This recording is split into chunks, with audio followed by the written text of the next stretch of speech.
में 2026 को नीट का एग्जाम कंडक्ट हुआ।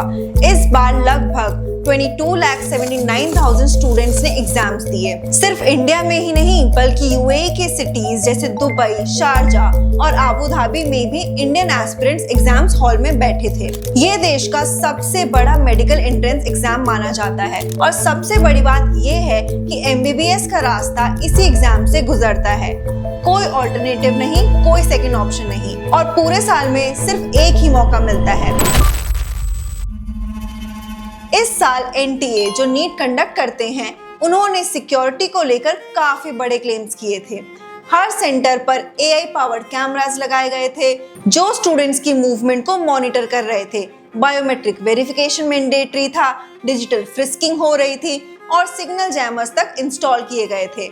मतलब सिस्टम को इस तरह प्रेजेंट किया गया जैसे एग्जाम में चीटिंग या पेपर लीक की कोई पॉसिबिलिटी ही ना हो। कागज पर सब कुछ कंप्लीटली सिक्योर और टेम्पर प्रूफ दिख रहा था और एनटीए ने खुद भी यही एश्योरेंस दी थी। 9 दिन बाद 12 मई को एनटीए ने खुद वो एग्जाम्स कैंसिल कर दिए। जो हुआ वो और भी शॉकिंग था। राजस्थान के सीकर में एग्जाम से पहले एक गेस्ट पेपर सर्कुलेट हुआ था। जब एक लोकल केमिस्ट्री टीचर ने उसे एक्चुअल नीट पेपर से कंपेयर किया तो बायोलॉजी और केमिस्ट्री के 120 से ज्यादा क्वेश्चंस मैच कर रहे थे। उसने अथॉरिटीज को इन्फॉर्म किया। राजस्थान पुलिस एसओजी ने इन्वेस्टिगेशन शुरू की, अरेस्ट हुए और बाद में केस सीबीआई को दे दिया गया। इन्वेस्टिगेशन में पता चला कि पेपर नासिक के एक प्रिंटिंग हब से लीक हुआ।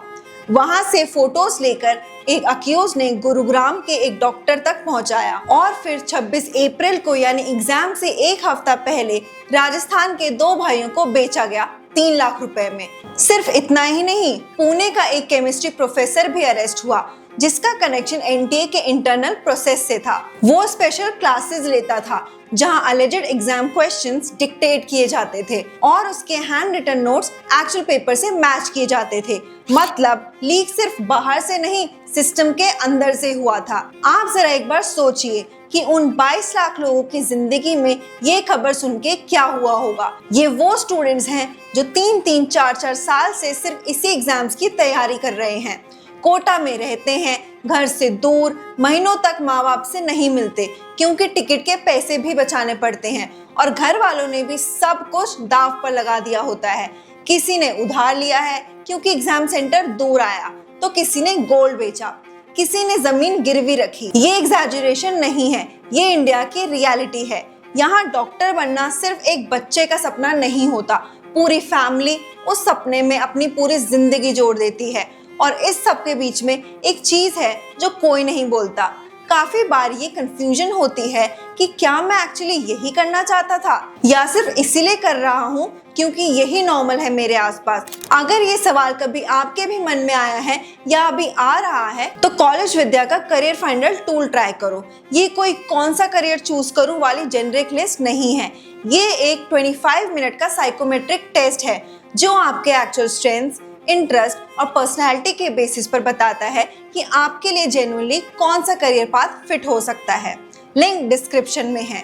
लेकिन ये सब तब होता है जब किसी को सोचने का मौका दिया जाए या फिर एक्सप्लोर करने की जगह दी जाए और इस वक्त जो इन स्टूडेंट्स के साथ हो रहा है, सिस्टम ने उन्हें वो जगह नहीं दी है क्योंकि अब उन्हें दोबारा 21 जून की तैयारी करनी है और अब उन्हें बोला जा रहा है कि 21 जून को फिर से एग्जाम देने आओ।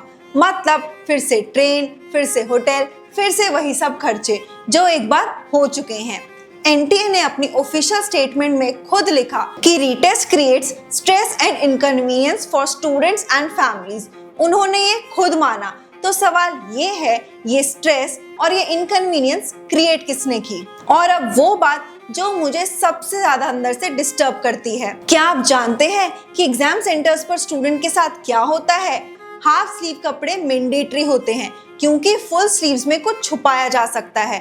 2 घंटे पहले पहुंचना पड़ता है। एआई कैमरास हर मूवमेंट ट्रैक करते हैं और अगर स्टूडेंट ज्यादा बार पीछे मुड़ गया तो कंट्रोल रूम में अलर्ट चला जाता है। एग्जाम शुरू होने के 1 घंटे बाद और खत्म होने से आधा घंटा पहले बाथरूम जाना भी अलाउड नहीं होता। स्टूडेंट से कंप्लीट डिसिप्लिन एक्सपेक्ट किया जाता है, लेकिन जिसने पेपर लीक किया वो स्टूडेंट नहीं था। वो एग्जाम हॉल में नहीं बैठा था, वो प्रिंटिंग प्रेस में था। कुरियर चेन में था और एक प्रोफेसर के रूप में था जो एनटीए सिस्टम से कनेक्टेड था। बाहर स्टूडेंट्स की हाफ स्लीव्स चेक हो रही थी और पेपर अंदर से लीक हो रहा था। इसमें मुझे कोई लॉजिक नजर नहीं आता और सबसे जरूरी बात यह है कि ये पहली बार नहीं हुआ। 2021 में जयपुर में नीट के दिन एक चीटिंग रैकेट पकड़ा गया था, जहां एग्जाम सेंटर के इन्विजिलेटर ने पेपर की फोटो व्हाट्सएप पर भेजी थी। 8 लोग अरेस्ट हुए थे और सीकर तब भी इन्वेस्टिगेशन में था। 2024 में पटना और हजारीबाग में कंफर्म्ड पेपर लीक हुआ, जहां पेपर्स कोचिंग सेंटर में 3 से 5 लाख में बिके और स्टूडेंट्स ने कोर्ट में खुद एडमिट भी किया। लेकिन उस वक्त एनटीए ने सुप्रीम कोर्ट में कहा कि ये सिर्फ आइसोलेटेड इंसिडेंट था, मास लीक नहीं। कोर्ट ने वो बात मान ली। 24 लाख स्टूडेंट का रीटेस्ट नहीं हुआ और एनटीए को क्लीन चिट मिल गई। लेकिन 2026 में बिना किसी सुप्रीम कोर्ट के प्रेशर के एनटीए ने खुद एग्जाम कैंसिल कर दिए।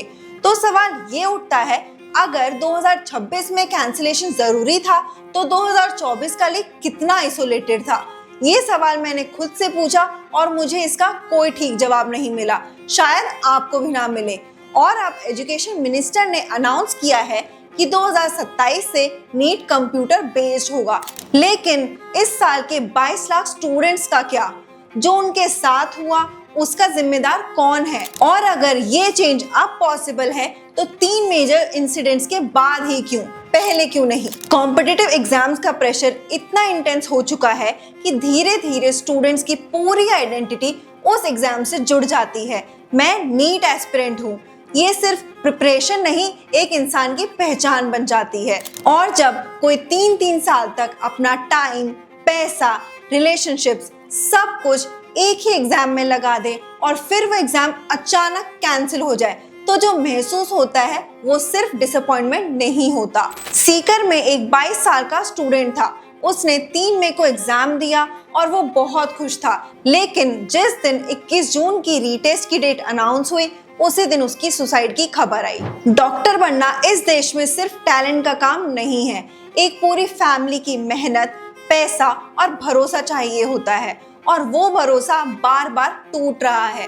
22 लाख स्टूडेंट्स ने 3 मई को अपना बेस्ट दिया था, उनका इसमें कोई कसूर नहीं था और फिर भी वो इस सिस्टम की वजह से फिर से शुरुआत कर रहे हैं। और शायद सबसे बड़ा सवाल यही रह जाता है कि जो सिस्टम स्टूडेंट से इतना स्ट्रिक्ट डिसिप्लिन एक्सपेक्ट करता है कि 1 घंटे तक बाथरूम जाना भी अलाउड नहीं होता, वो खुद एक फेयर और सिक्योर एग्जाम कंडक्ट करने की जिम्मेदारी कब लेगा? अगर आज की वीडियो ने आप तक कुछ बात पहुंचाई तो इसे जरूर शेयर करें किसी एस्पिरेंट या किसी परिवार के साथ और कमेंट में बताएं कि इस पूरी सिचुएशन पर आपकी क्या राय है। और एक बार कॉलेज विद्या का करियर फाइंडर टूल जरूर ट्राई करके देखें। मिलते हैं अगली वीडियो में। एक से बढ़कर एक ऑनलाइन यूनिवर्सिटीज देखें।